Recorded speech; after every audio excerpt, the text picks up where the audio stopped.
नमस्कार, आप सभी को इजी टेक एकेडमी के डिजिटल प्लेटफॉर्म पर आप सभी का स्वागत है। बात करते हैं विज्ञान के क्वेश्चनों की। आज का टॉपिक है तरंग। तरंग से रिलेटेड बहुत क्वेश्चन पूछे जाते हैं रेलवे के एग्जाम में, जैसे आरआरबी जेई हुआ, आरआरबी सीनियर सेक्शन हुआ, एनटीपीसी हुआ, लोको पायलट हुआ, टेक्नीशियन हुआ, डी ग्रुप हुआ, आरपीएफ हुआ, एसआई हुआ। इन सभी एग्जाम में बहुत क्वेश्चन आते हैं। ये चैप्टर थोड़ा सा लंबा चैप्टर है, बड़ा चैप्टर है, तो इनके क्वेश्चनों की बात करेंगे। तो फर्स्ट क्वेश्चन आपके पास में बोर्ड पर, फर्स्ट क्वेश्चन क्या कहता है आपके पास में, देखो। फर्स्ट क्वेश्चन कहता है कि कंपन कर रही वस्तु का समय अंतराल 0.04 सेकंड है, तो तरंग की आवर्ती ज्ञात कीजिए। इसने बोला है कि आपके पास में ये जो कंपन कर रही है, कोई भी कण है जो कंपन कर रहा है, इसका जो समय अंतराल है आपके पास में, यानी कि ये आपके पास में समय अंतराल है, यानी कि ये टी है, ये टी है आपके पास में 0.04 सेकंड है। एक चक्कर कंप्लीट करने में लगा समय 0 से 0.4 सेकंड है। तो तरंग की आवर्ती, तो आवर्ती क्या होगी आपके पास में तरंग की? अगर मैं बात करूं आवर्ती का, तो आवर्ती होती क्या है? आवर्ती यानी कि फ्रीक्वेंसी। जब किसी कण द्वारा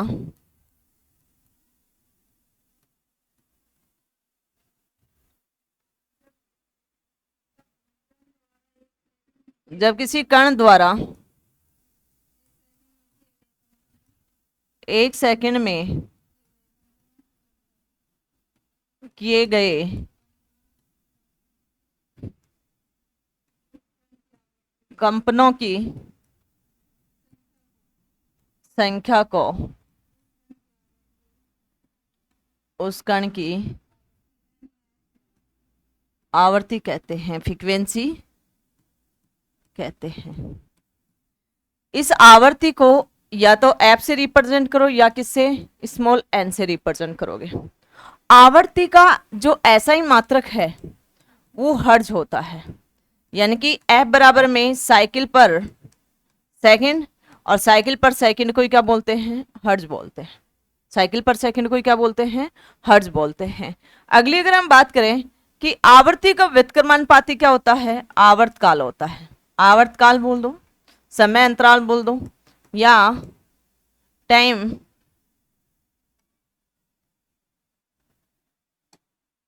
पीरियड। इसको कैपिटल टी से रिप्रेजेंट किया जाता है। आवर्तकाल होता है, आवर्ती का व्युत्क्रमानुपाती आवर्तकाल कहलाता है, और इसका जो एसआई मात्रक है वो क्या होता है? सेकंड होता है। तो ये क्वेश्चन में इसलिए बताया कि इससे रिलेटेड एग्जाम में क्वेश्चन आता है, तो आपका कंसेप्ट इसी क्वेश्चन में क्लियर हो जाए। तो बात करें, यहाँ पे आपको टी दे रखा है कि टी बराबर में आपके पास में 0.04 सेकेंड, और आपसे पूछा गया है एफ।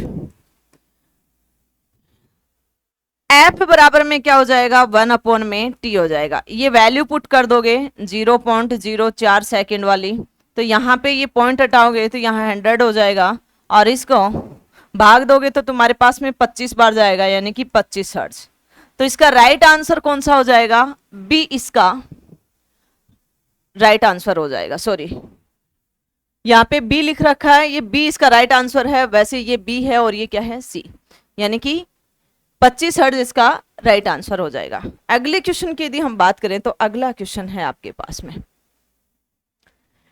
नीचे एक अभिकथन और एक कारण दिया गया है। अभिकथन, जब वेग स्थिर है और तरंग दैर्घ्य आदि रखी जाती है तो आवर्ती दोगुनी हो जाती है। अभिकथन इतना पढ़ के देखोगे, ठीक है, और ये कथन सही है क्या इसकी जांच करेंगे। लेकिन कारण देखोगे कि वेग होता है आवर्ती गुणा तरंग दैर्घ्य, ठीक है।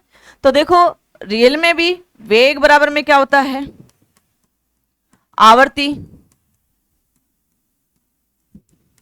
गुणा तरंग दैर्घ्य, यानी कि लैम्डा, ये होता है।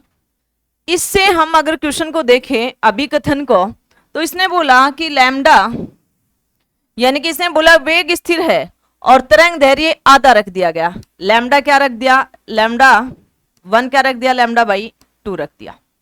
तो इसने बोला क्या फ्रीक्वेंसी दुगनी हो जाती है, तो यहाँ पे v बराबर में क्या हुआ f गुणा लैम्डा। तो यहाँ पे आपके पास में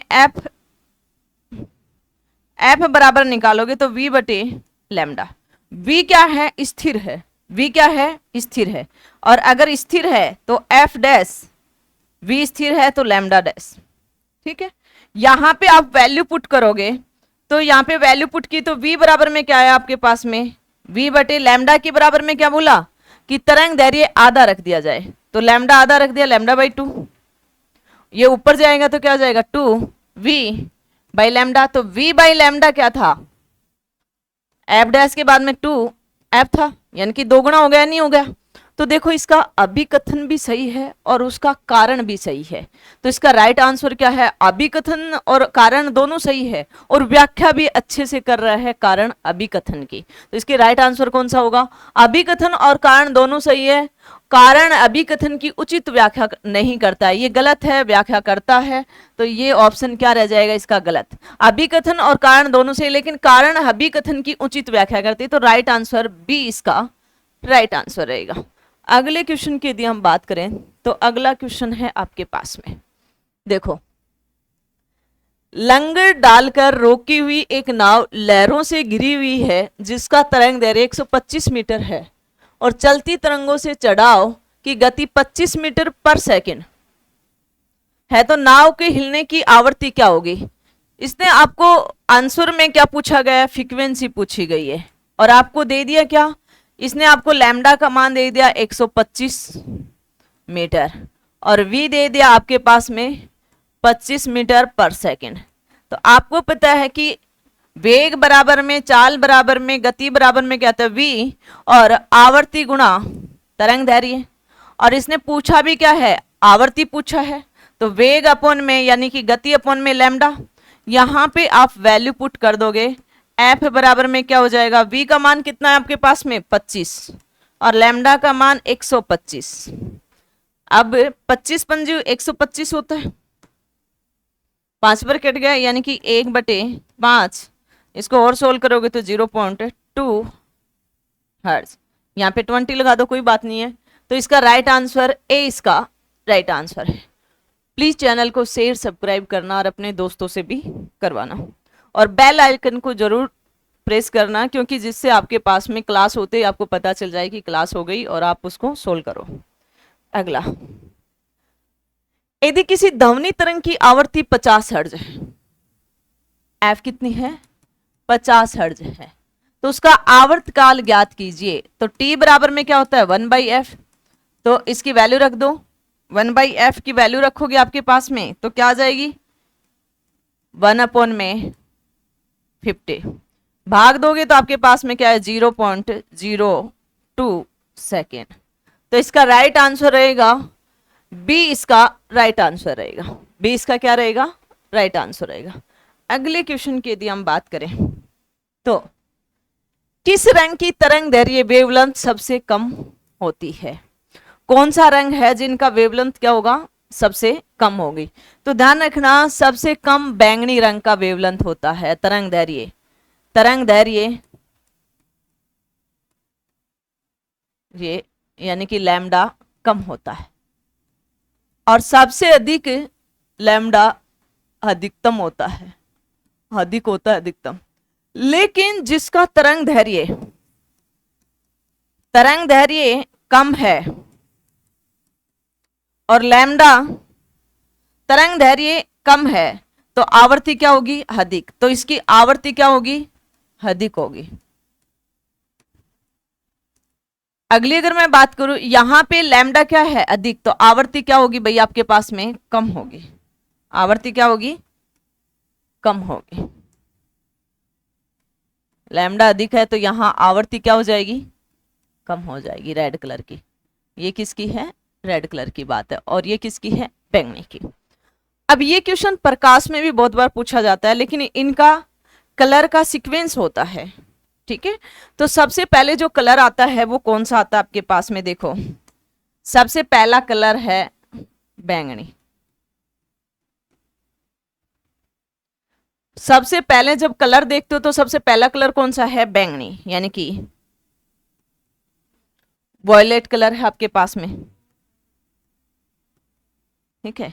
इसके बाद में जो कलर है वो कौन सा आपके पास में? उसके बाद में जो कलर है वो आसमानी, आसमान जैसा दिखता है ना वैसा कलर है, यानी कि दूसरा कलर कौन सा है आपके पास में? आसमानी है।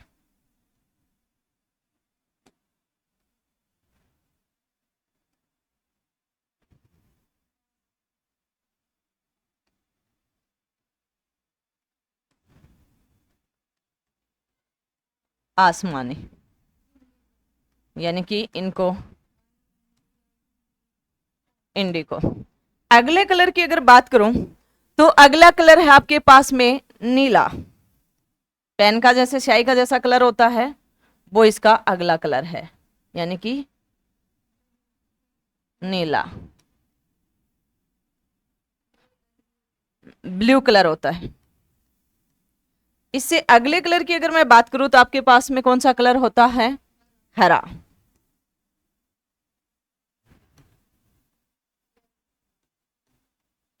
हरा यानी कि आपके पास में ग्रीन कलर होता है। हरा, हरा का मतलब इंग्लिश में ग्रीन।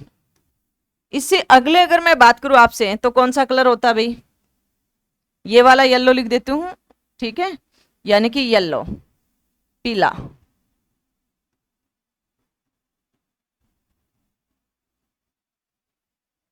इससे अगले कलर की अगर हम बात करें तो अगला कलर है आपके पास में ऑरेंज, नारंगी। ऑरेंज की बात करेंगे यानी कि नारंगी। इससे अगले कलर की अगर हम बात करें तो अगला कलर कौन सा आपके पास में? लाल कलर है, यानी कि रेड। देखो यहां से आप जाते हो इन कलरों से, और याद रखो तो एक इंग्लिश के वर्ड से लिख सकते हो, इन सभी को याद रखो तो, यानी कि कैपिटल वी वॉयलेट, आई इंडिको, बी ब्लू, जी ग्रीन, वाई येलो, और ओ ऑरेंज, और आर क्या है? रेड। इनका ये पहला पहला वर्ड से भी आप इन कलरों का सीक्वेंस याद कर सकते हो आप, ठीक है।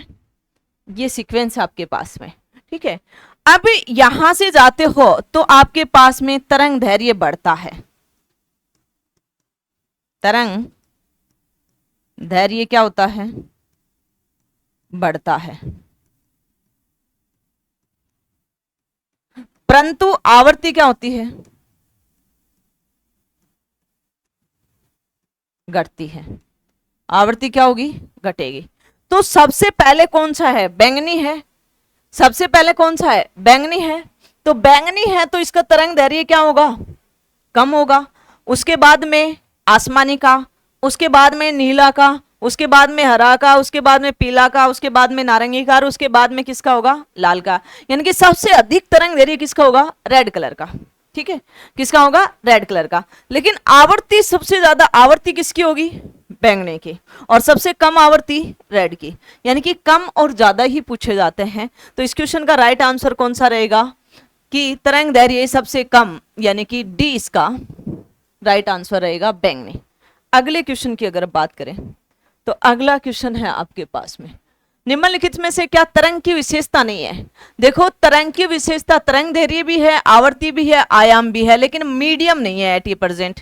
यानी कि यहाँ पे ये तरंग दैर्घ्य, ये चल रही है तरंग, ठीक है, या ये अनुप्रस्थ है, ये तुम्हारे पास में अनुदैर्घ्य है, ठीक है। तो ये आपके पास में इसमें क्या है? लैम्डा भी है, ये आयाम रिप्रेजेंट करता है, ए ये भी है, और आवर्ती फ्रीक्वेंसी भी है, लेकिन माध्यम नहीं है। तो इसका राइट आंसर कौन सा रहेगा? डी इसका राइट आंसर रहेगा। अगले क्वेश्चन की अगर हम बात करें तो अगला क्वेश्चन क्या कहता है? निम्नलिखित में से कौन सी विद्युत चुंबकीय तरंगे है? सबसे पहले तो विद्युत चुंबकीय होता क्या है उसके बारे में बताओगे। विद्युत चुंबकीय तरंगे क्या है भैया, आप बताओगे? विद्युत चुंबकीय तरंगे इलेक्ट्रोमैग्नेटिक वेव क्या होती है? कि वह तरंगे वह तरंगे जिसके जाने के लिए या घूमने के लिए माध्यम की आवश्यकता नहीं होती है, वह तरंगे जिसके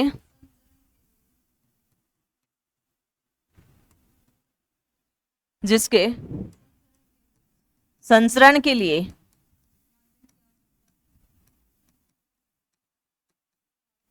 माध्यम की आवश्यकता नहीं होती। विद्युत चुंबकीय तरंगे भी कह सकते हो इसे, या इसे अयांत्रिक तरंगे भी कहते हैं, अयांत्रिक तरंगे भी कहते हैं। ठीक है, जैसे एसी परिपथ है, साइन वेव है, कोसाइन वेव है, लगातार बदलती रहती है ना। ठीक है, आगे अगर हम बात करें, अगली अगर हम बात करें कि एक्सरे कब कहा जाता है इसको, एक्सरे, इसको जब एक्सरे, इसको विद्युत चुंबकीय तरंग कोई एक्सरे कहा जाता है, विद्युत चुंबकीय तरंग कोई क्या कहा जाता है, एक्सरे कहा जाता है, जब गतिमान इलेक्ट्रॉन्स, जब गतिमान इलेक्ट्रॉन्स उच्च उच्च परमाणु संख्या के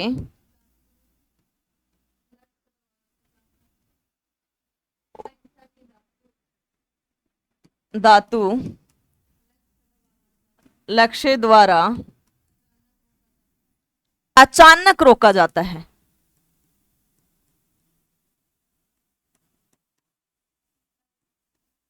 रोका जाता है, तब ईएम वेव यानी कि वीएम तरंग उत्पन्न होती है, उत्पन्न होती है और इसे ही एक्स किरणें कहते हैं।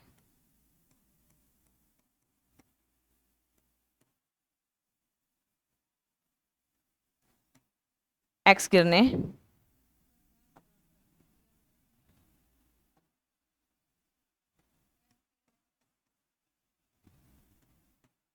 तो आपको पता चल गया कि कौन सी किरण है जो विद्युत चुंबकीय तरंगे हैं, कौन सी है, एक्स किरणें हैं। कौन सी है, एक्स किरणें हैं। कौन सी है, एक्स किरणें हैं।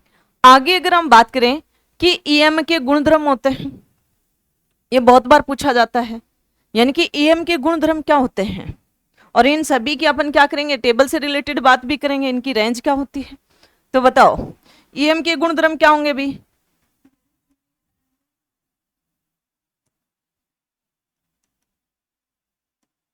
ईएम तरंग के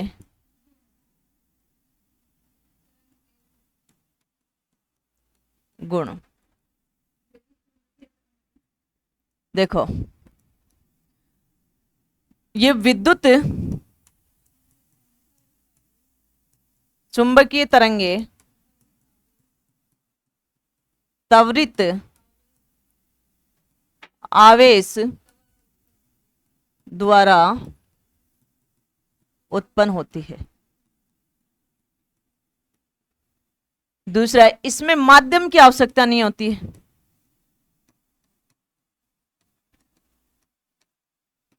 माध्यम की आवश्यकता नहीं होती।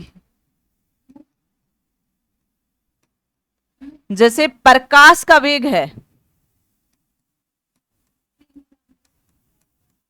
वही क्या है, ईएम वेव के इसी रिलेटेड चलेगी, यानी कि 3 गुणा 10⁸ मीटर पर सेकंड से। ठीक है, ये प्रकाश निर्वात और वायु में है। अगला अगर हम पॉइंट की बात करें तो अगला पॉइंट है आपके पास में, ये तरंगे विद्युत और चुंबकीय क्षेत्र द्वारा बदलती नहीं है, परिवर्तित नहीं होती है।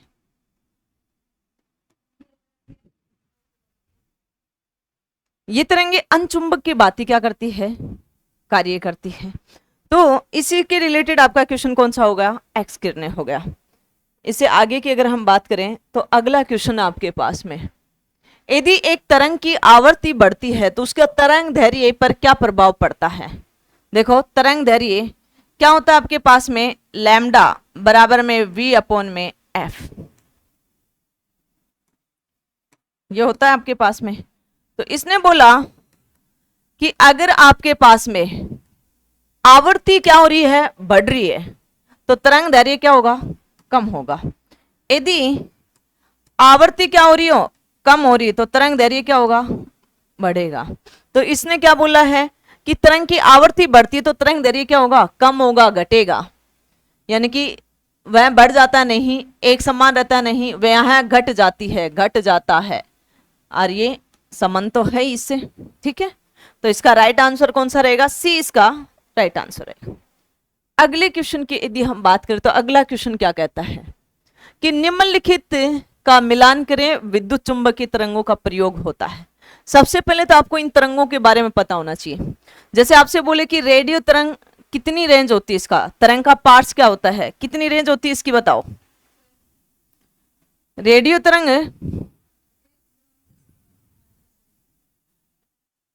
1 × 10⁻⁻1 से 4 मीटर तक होती है, ठीक है। और इसका उपयोग कहां किया जाता है रेडियो तरंगों का, फोन में, रेडियो, टीवी, तरंग संचरण इत्यादि में होता है, ठीक है। अगली अगर हम बात करें दूसरे की, तो दूसरा कौन सा है,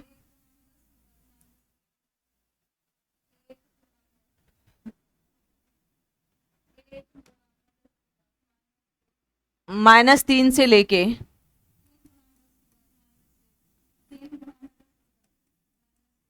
1 मीटर तक होता है। इसका उपयोग कहां किया जाता है, रडार वगैरह में किया जाता है, विमान के नेविगेशन में। यानी कि देखो यहां से रेडियो तरंगों का उपयोग कहां किया गया, सेलुलर फोन में, यानी कि 3 नंबर में। सूक्ष्म तरंगों का उपयोग कहां किया गया, विमान नेविगेशन इस्तेमाल में, रडार प्रणाली में। आगे किस में कहा गया अभी, माइक्रोवेव में, ओवन में इत्यादि में किया गया, ठीक है। अगली तरंग है अवरक्त किरणें। 7.8 गुणा में -7,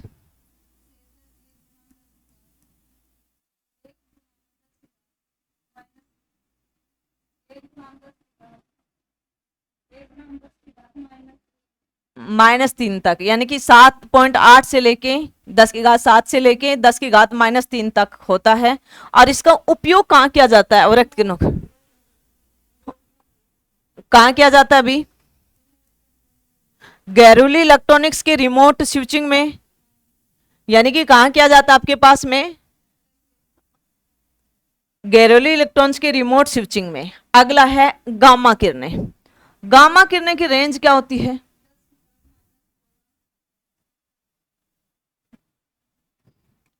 10⁻−14 से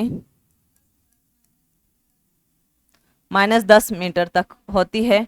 और इसका उपयोग कैंसर कोशिकाओं को नष्ट करने में, कैंसर की दवाइयां बनाने में किया जाता है। तो इसका राइट आंसर कौन सा होगा, देखो पी को हम किसके पास में है, पी 3 नंबर पे। तो देखो ये तो दोनों है नहीं, इन दोनों में देखें। दूसरा क्यू कितने नंबर पे आएगा भी आपके पास में, 2 नंबर पे। तो देखो ये कैंसिल आउट। और आर कितने पे आपके पास में, 1 नंबर पे। और एस कितने पे है, 4 नंबर। तो राइट आंसर इसका सी इसका राइट आंसर है।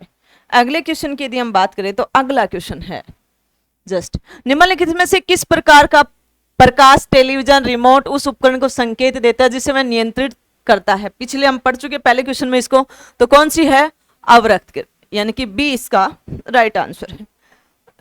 अगले क्वेश्चन की अगर बात करें, अनुदैर्घ्य तरंगों में कण संचरण की दिशा में कंपन करते हैं, संचरण के समांतर यानी उसी दिशा में करते हैं। यानी कि अनुदैर्घ्य होता क्या है, सबसे पहले तो देखो हम बात करें किसकी, अनुदैर्घ्य की। जब किसी तरंग में माध्यम के कण तरंग के चलने की दिशा में ही कंपन करते हो, गति करते हो, कंपन या गति करते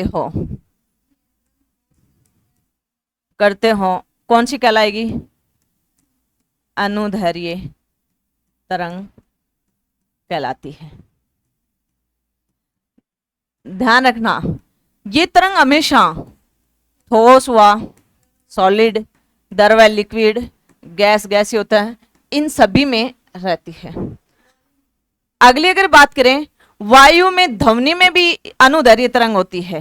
ध्वनि तरंगे भी कौन सी होती है? ध्वनि तरंगे भी कैसी होती है? अनुदैर्घ्य होती है। अगली अगर हम बात करें अनुदैर्घ्य तरंगे, देखो ये इस प्रकार से समांतर क्रम में चलती है, जिस कण के कंपन उसी दिशा में जाना है, यानी कि समांतर। लेकिन जहां जहां ये जो चक्कर है ये ज्यादा और कम होते रहते हैं, ये कैसी तरंग है? अनुदैर्घ्य तरंग है। ये हमेशा कैसे चलती है? समांतर क्रम में चलती है, ठीक है। लेकिन जहां जहां चक्कर क्या होंगे? अधिक होंगे। ये जैसे जैसे चक्कर, ये चक्रों की संख्या है, चक्रों की संख्या नजदीक होंगी, संख्या नजदीक, पास पास होंगे, तो क्या कहलाएगा वो? संपीड़न।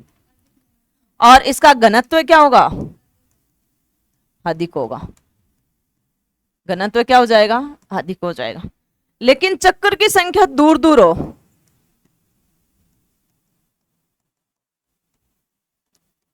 हो, तो क्या कहलाएगा ये? विरल। यानी कि क्या कहलाएगा? घनत्व क्या होगा? कम होगा। तो इसका राइट आंसर कौन सा रहेगा? डी इसका राइट आंसर रहेगा।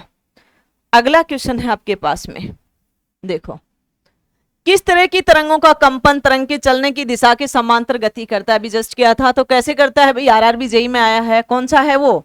अनुदैर्घ्य तरंग है। कौन सी है? अनुदैर्घ्य तरंग है।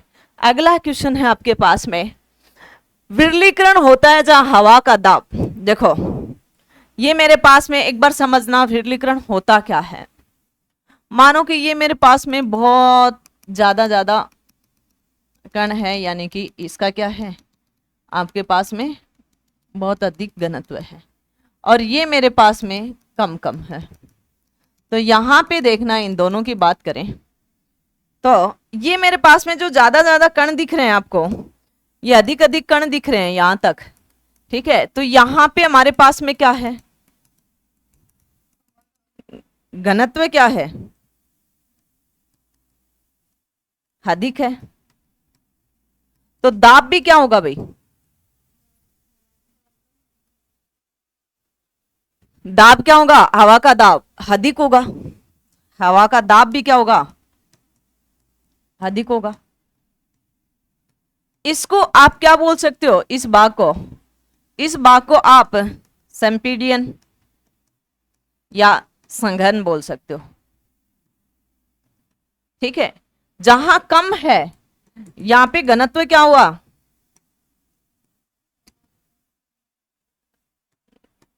घनत्व क्या हुआ? कम हुआ। तो हवा का दाब भी क्या होगा? मानो ये हवा है, ठीक है, हवा का दाब भी क्या हुआ? कम हुआ। इसको विरल बोल सकते हो या विरलीकरण बोल सकते हो, ठीक है। तो इसका राइट आंसर क्या रहेगा कि विरलीकरण होता है जहां हवा का दाब क्या होगा? कम होगा। कम बोल दो, निम्न बोल दो, लो बोल दो, ये आपकी इच्छा है। ये होगा ए, राइट आंसर होगा, ठीक है। अगली अगर हम बात करें अगले क्वेश्चन की, तो अगला क्वेश्चन क्या कहता है? संपीड़नों का निर्माण उस स्थान पर होता है जब वायुदाब क्या होगा? अभी जस्ट बताया, अधिकतम होगा। वायुदाब क्या होगा भाई? अधिक होगा, ऊंच होगा, हाई होगा, अधिक होगा, ज्यादा होगा। ठीक है, तो राइट आंसर कौन सा रहेगा? डी इसका राइट आंसर रहेगा। पिछले क्वेश्चन में इसकी व्याख्या कर दी थी। अगले क्वेश्चन की अगर हम बात करें तो अगला क्वेश्चन क्या कहता है? कण विक्षोभ के प्रसार की दिशा लंबवत ऊपर की और नीचे दोलन करते हैं, तो यह किस प्रकार की तरंगों की चर्चा की गई है? देखो, कण विक्षोपण, ये मेरे पास में कण है भाई, और ये विक्षोभ हो रहा है, यानी कि एक कण ए है, ये कण विक्षोपण है। ये दूसरा कण क्या है? बी है। ये तीसरा कण क्या है मेरे पास में? सी है। तो ये कैसे है? लंबवत है। लंबवत है तो कौन सी तरंग है आपके पास में? अनुप्रस्थ तरंग है। कौन सी तरंग है? अनुप्रस्थ है। क्योंकि कण विक्षोपण के क्या होता है? लंबवत होता है, यानी कि ये कौन सी तरंग है? अनुप्रस्थ तरंग है। ठीक है, अब अगर मैं इसकी बात करूं तो ये आपको इस प्रकार से आप देख सकते हो इसके लंबवत। ठीक है, या आप देख सकते हो इसके लंबवत। ठीक है, अब आपके पास में राइट आंसर तो डी हो गया, लेकिन आपको अनुप्रस्थ तरंग के बारे में भी पता होना चाहिए। अनुप्रस्थ तरंग होती क्या है? कण विक्षोभ के लंबवत कंपन की दिशा क्या कहलाती है? अनुप्रस्थ तरंग कहलाती है। अगर मैं यहां पे ज्ञात करूं तो ये मेरे पास में ये जो ऊपर है ये सरंग है, और ये क्या है? गर्त है। ये सरंग है, और ये मेरे पास में क्या है? गर्त है। यहां पे ये जो विस्थापन होता है, यहां से ये पॉजिटिव विस्थापन है, और ये यहां से यहाँ ये क्या है? नेगेटिव विस्थापन है। ये आयाम को रिप्रेजेंट करता है। इसको रिप्रेजेंट करेगा ये आयाम को, एम्पलीट्यूड को रिप्रेजेंट करेगा। सरंग से सरंग जाओगे तो ये आवर्तकाल को रिप्रेजेंट करता है। ये आवर्तकाल को रिप्रेजेंट करेगा। आवर्ती के बारे में मैंने आपको बताया ही था। ठीक है, आवर्ती, आवर्तकाल, इन सब के बारे में। और अगली अगर हम बात करें, ये तरंग दैर्घ्य भी है, आवर्तकाल भी है। एक कंप्लीट साइकिल यहां से यहां करोगे तो आवर्तकाल कर दो, और यहां सरंग से सरंग करो तो यहां से यहां आप क्या कर सकते हो? लैम्डा भी कर सकते हो, तरंग दैर्घ्य भी कर सकते हो। ये सभी किस में पढ़ी जाती है? अनुप्रस्थ में। किसी में पढ़ी जाती है? अनुप्रस्थ में। तो इसी के साथ आप चैनल को लाइक, शेयर, सब्सक्राइब करना और अपने दोस्तों से भी कराना। जय हिंद, जय भारत।